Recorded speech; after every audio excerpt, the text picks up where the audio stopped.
कौन है जो सपनों में आया, कौन है जो दिल में समाया। मोहम्मद रफी और किशोर कुमार के गाने बेमिसाल थे और बेमिसाल रहेंगे। तो तुमसे हो गया है प्यार, क्या करें बोलो तो जिए बोलो। उनके गाने ही नहीं, उनकी दोस्ती भी बेमिसाल थी। चाहे दुश्मन जमाना हमारा सलाम। मोहम्मद रफी और किशोर कुमार दो ऐसे नाम जिन्होंने हिंदी सिनेमा को अपनी आवाज से अमर कर दिया, लेकिन उनकी दोस्ती की कहानी उनके गानों से भी ज्यादा दिलचस्प है। हम प्रेमी प्रेम करना जाने, हम प्रेमी।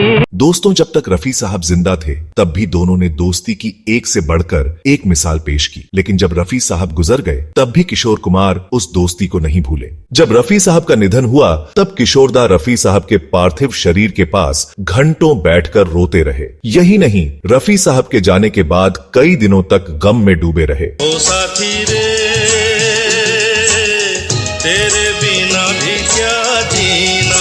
बताते हैं कि रफी साहब के निधन के बाद घर में अकेले बैठे रहते, लेकिन अचानक ऐसा क्या हुआ कि उन्होंने बहुत ही उत्साह के साथ वह गाना रिकॉर्ड किया जो दरअसल रफी साहब से गवाने के लिए बना था। और जब वह गाना मार्केट में रिलीज हुआ तो तहलका मच गया। कौन सा वह गाना था और क्यों उस गाने को किशोरदा ने इतने उत्साह के साथ गाया? जब वह गाना रफी साहब के लिए बना था तब उसे रफी साहब से क्यों रिकॉर्ड नहीं कराया गया? क्या है पूरा वाकया? इस वीडियो में विस्तार से बताने जा रहा हूं, आप बस बने रहिए हमारे साथ।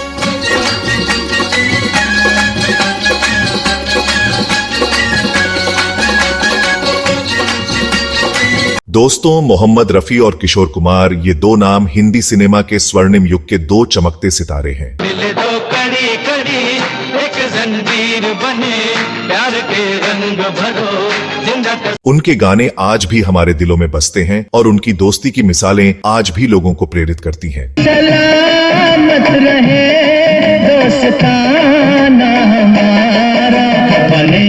दोनों ने न सिर्फ अपनी आवाज से दुनिया को दीवाना बनाया, बल्कि एक दूसरे के प्रति अपनी गहरी दोस्ती से भी सबको हैरान किया।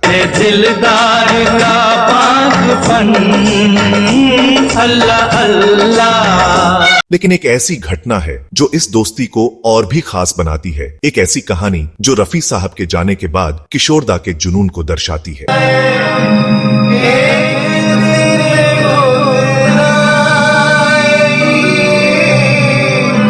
31 जुलाई 1980 का वो दुखद दिन जब मोहम्मद रफी साहब इस दुनिया को अलविदा कह गए। इस खबर ने न सिर्फ उनके प्रशंसकों को बल्कि उनके सबसे करीबी दोस्त किशोर कुमार को भी तोड़कर रख दिया। बताया जाता है कि रफी साहब के पार्थिव शरीर के पास किशोरदा घंटों बैठे रहे, आंसुओं में डूबे हुए। जिंदगी तो बेवफा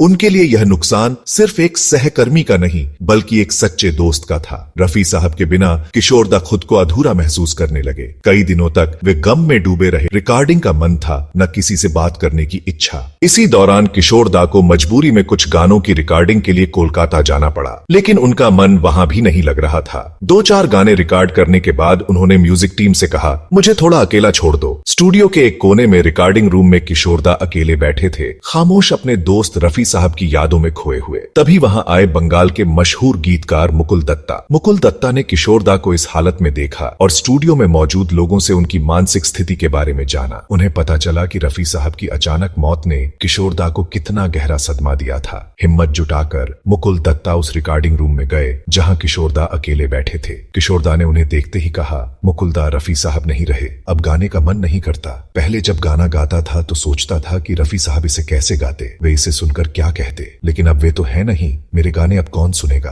किसके लिए गाऊं? मुकुल दत्ता ने किशोरदा को दिलासा देने की कोशिश की, फिर धीरे से बोले, किशोर दा, मैं आपके पास रफी साहब के बारे में ही बात करने आया हूं। उन्होंने बताया, कुछ महीने पहले जब मैं बंबई में था मेरी मुलाकात रफी साहब से हुई थी। उन्होंने मुझसे बंगाली में एक खास गाना लिखने को कहा था। मैंने उनके लिए वो गाना लिखा और हेमंत दा ने उसका संगीत भी तैयार कर दिया था। बस रिकॉर्डिंग बाकी थी। लेकिन इससे पहले कि मैं रफी साहब से दोबारा मिल पाता वे हमें छोड़कर चले चले गए। मुकुल दत्ता ने आगे कहा, ये गाना रफी साहब के लिए लिखा गया था, लेकिन अब वे इसे नहीं गा सकते। मैं चाहता हूं कि आप इस गाने को अपनी आवाज दें। ये गाना रफी साहब को सबसे बड़ी श्रद्धांजलि होगी। उनकी बात सुनते ही किशोर दा के चेहरे पर एक अलग ही चमक आ गई। वे तुरंत उत्साह से भर गए और बोले, हाँ, मैं ये गाना जरूर गाऊंगा। बताओ, रिकॉर्डिंग कब करनी है? किशोर दा का ये उत्साह देखकर मुकुल दत्ता हैरान रह गए। किशोर दा ने तो गाने के बोल तक नहीं पूछे, बस रफी साहब को श्रद्धांजलि देने का मौका मिला और वे तैयार हो गए। अगले ही दिन मुकुल दत्ता ने रिकॉर्डिंग की पूरी व्यवस्था कर दी। मशहूर संगीत निर्देशक हेमंत मुखर्जी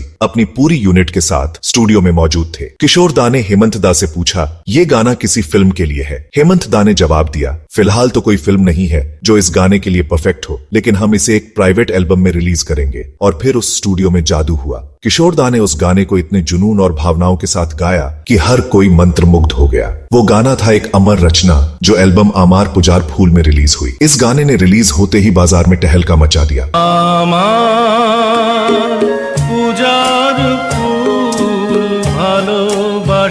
मुकुल दत्ता के बोल, हेमंत दा का संगीत और किशोर दा की आवाज, ये गाना रफी साहब को सच्ची श्रद्धांजलि बन गया। तो दोस्तों, ये थी रफी साहब और किशोर दा की दोस्ती की एक अनसुनी कहानी। एक गाना जो रफी साहब के लिए लिखा गया था, लेकिन किशोर दा ने अपनी आवाज से उसे अमर कर दिया।